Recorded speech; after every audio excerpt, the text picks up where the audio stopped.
Hello, this is Victor. I'm here with a new tutorial, and this time I want to talk about washes, okay?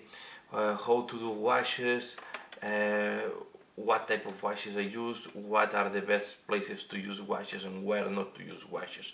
Because although the wash, and I will explain here, we have some heroes, and these two are really heroes. I think these are needed almost in any painting collection, okay?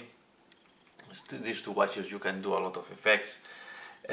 Washes work almost everywhere, but there are some exceptions.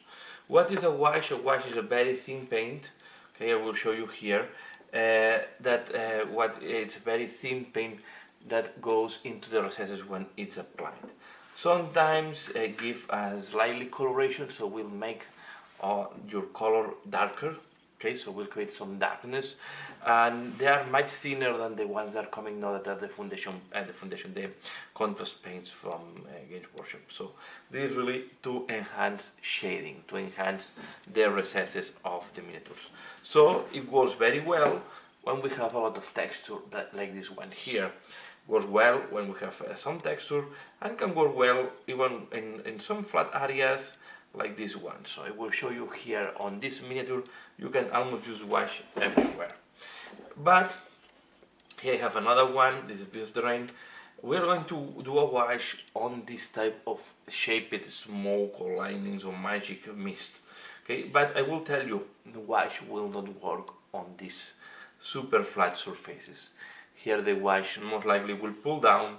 They are not capillary effect to work, because normally what the washes do is they use the capillary effect of the liquid to go into the recesses. So if you leave it here, even if you go vertical, okay, the wash normally will try to go into the deeper recesses because it's where we have the capillary pressure. Of course, this competes with gravity, okay? So if we leave this vertical position, you will see that the wash will accumulate a little bit more at the bottom of the miniature. If we go here and we talk about the wash, if we leave it like that, the wash will automatically drip from the sides of these pyramids, because there is nothing catching them except these small cracks here. Okay, for example, this surface the wash will just drip to the base mainly. Okay, so let's apply this. I will show you here. I won't apply any of the heroes. I will apply Seraphim Sepia. Maybe the next ones I show you, these are also two very important, Seraphim Sepia and Reglan Flashing.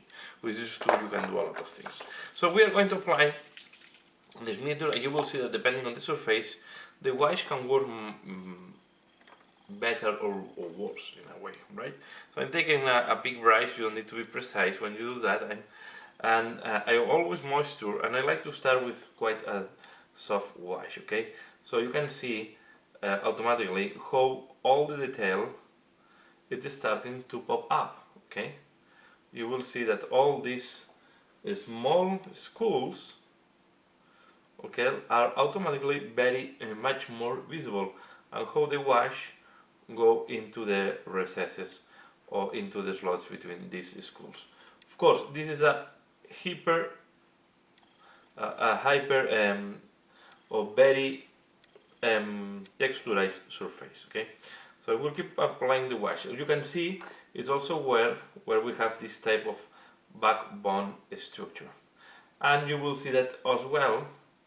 The final color, okay, you can put more or less. The final color is going to be more. It's going to be darker than what used to be at the beginning. Okay, you can if you want the wash. You can create your own wash, and I have a video that you can find in my channel. I will put the link in the description below. To do your own wash, you have to use a thinner. Okay, you cannot use just water.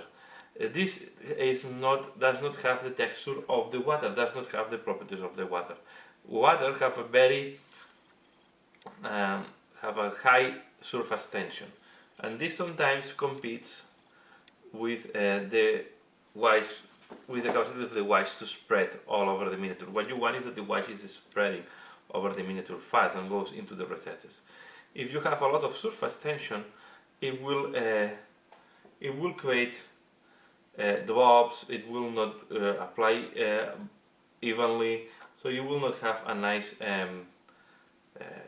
I will say a nice application of the wash, right? A nice even surface. You can see how now this looks like, okay?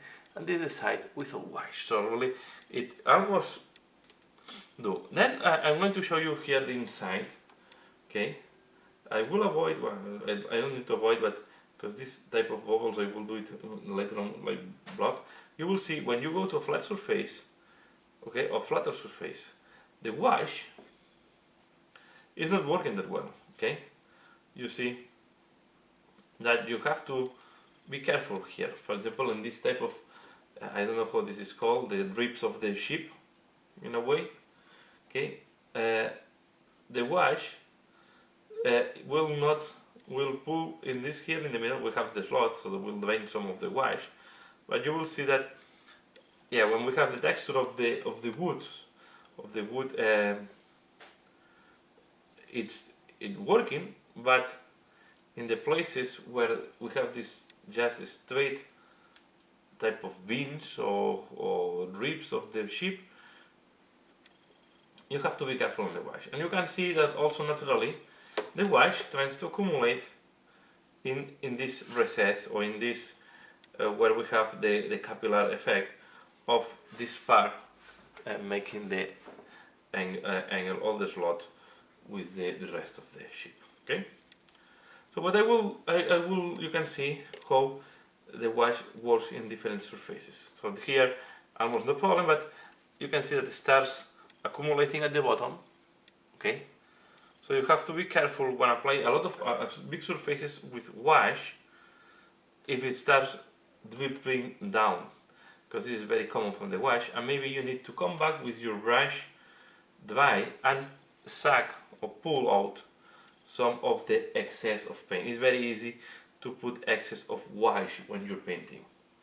And as in the layers, or in the base coat I will say, it's also interesting sometimes to do, instead of one thick layer of wash, sometimes it's nice to do two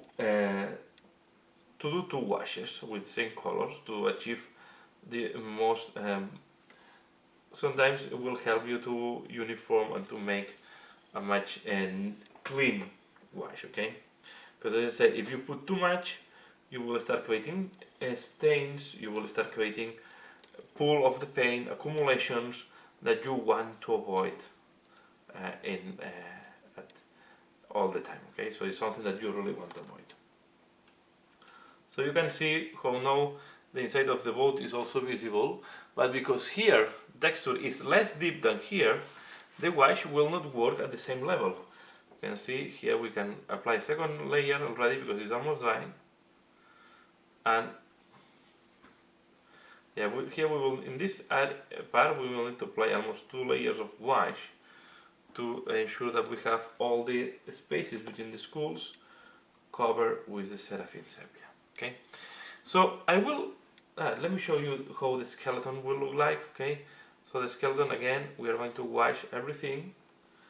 Okay, what I'm not going to wash is the rod,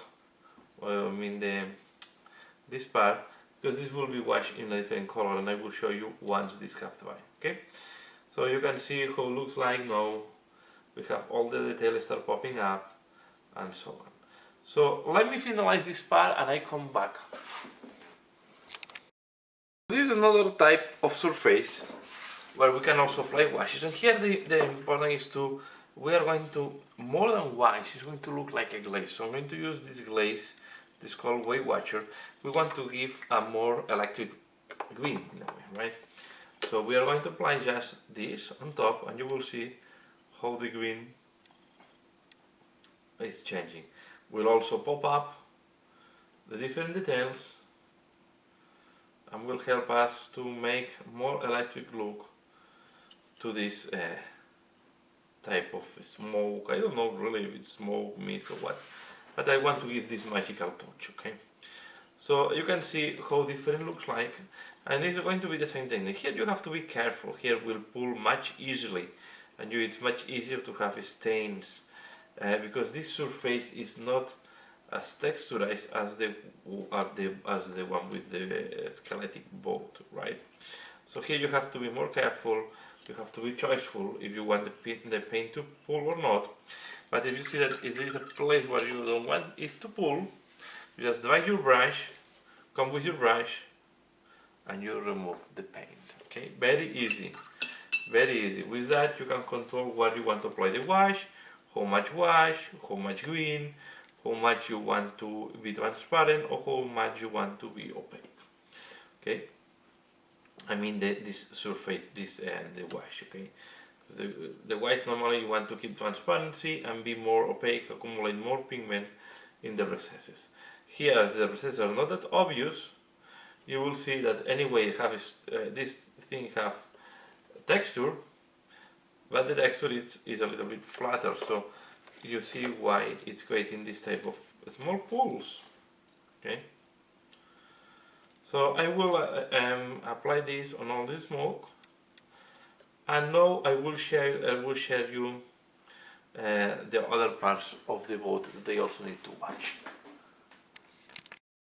So here you have this how looks like once the wash have dried. Okay, as you can see, where we have a nice texture, the wash works perfectly well. Where the texture is not that deep, can look more dirty. Okay, especially in flat areas. This way, sometimes you will need to clean up the wash. I'm going to apply now the other washes here. I will do this off camera, so I will apply Aquex Airshade on this part and Flat One Flash on the golden parts. Okay, the parts that are good, I will apply Aquex Airshade. So I will do that, and I will come back to show you how it looks like once you have applied all the layers of shades. Okay, and I will finalize the video there.